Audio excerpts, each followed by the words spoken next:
40 Rules of Love, Part 69. Babers, the Warrior, Konya, May 1246. Bloody but unbowed. I couldn't believe my ears when I heard that Shams had found the nerve to confront my uncle in front of his students. Doesn't this man have any decency? How I wished I had been in the madrasa when he arrived. I would have kicked him out before he even had the chance to open that wicked mouth of his. But I wasn't there. And it seems that he and my uncle had a long conversation, which the students have been blabbering about ever since. I take their words with a grain of salt, though, since their accounts are inconsistent and give too much credit to their rotten dervish. I feel too nervous tonight. It is all because of that harlot Desert Rose. I can't read my mind of her. She reminds me of jewelry box with secret compartments. You think you own her, but unless you have the keys, she remains locked up and unreachable even when you hold her in your arms.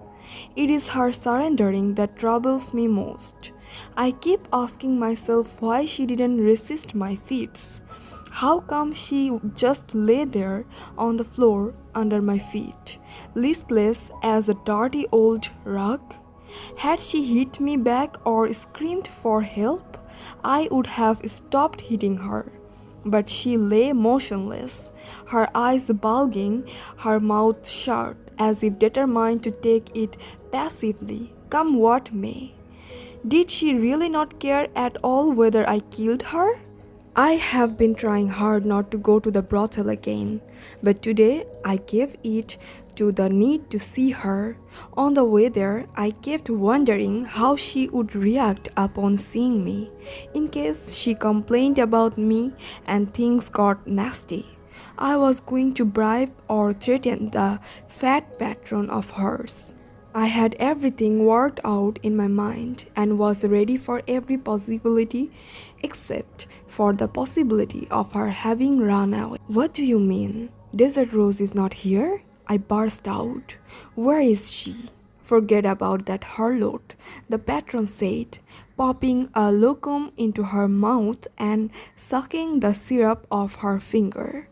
Seeing how upset I was, she added in a softer voice, "Why don't you take a look at the other girls, Baber? I don't want to cheap horse, you fat hag. I need to see Desert Rose, and I need to see her now."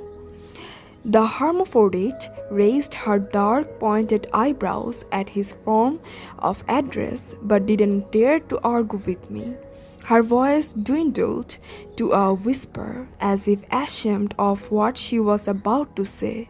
"She is gone. Apparently she ran away while everyone was sleeping."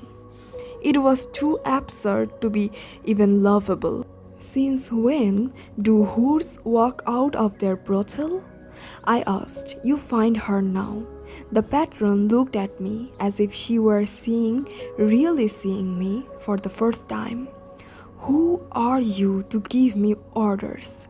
he hissed, at her small defiant eyes, so unlike those of Desert Rose, blazed back at me.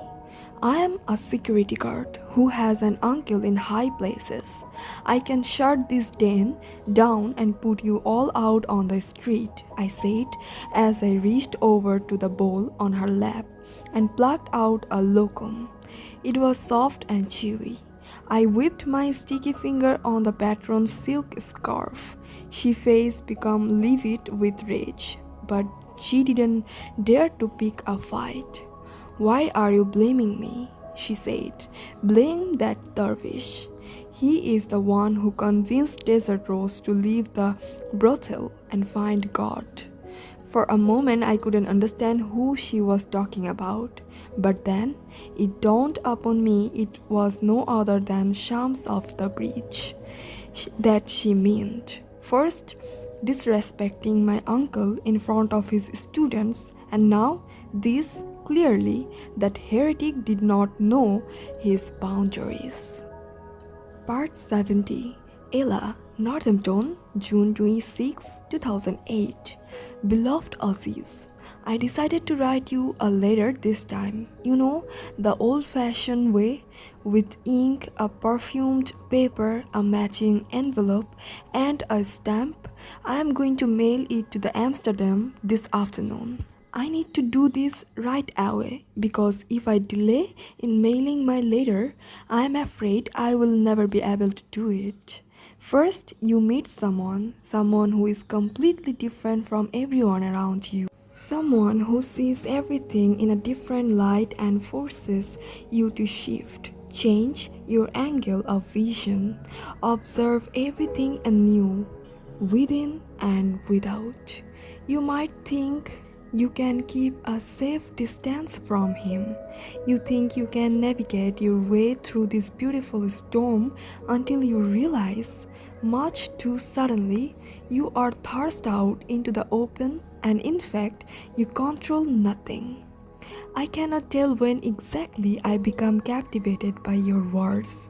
All I knew is our correspondence has been changing me. Right from the start, chances are I will regret saying this, but having spent my whole life regretting the thing I failed to do, I see no harm in doing something regrettable for a change. Ever since I met you through your novel and your emails, you have dominated my thoughts. Every time I read an email from you, I feel something inside me swirl and realize that I have not known such contentment and excitement in a long while. Throughout the day, you were on my mind all the time. I talked to you silently, wondering how you would respond to my daily life. When I go to a nice restaurant, I want to go there with you.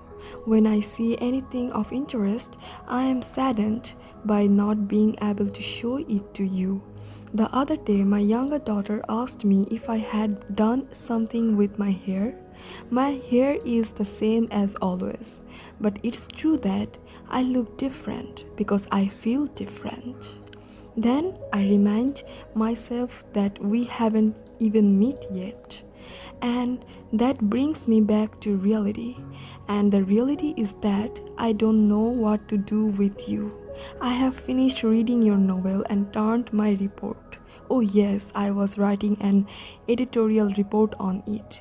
There were times when I wanted to share my views with you, or at least send you the report I gave the literary agency. But I thought that wouldn't be right, although I can share with you the details of my report. You should know that I absolutely loved your book. Thank you for the pleasure.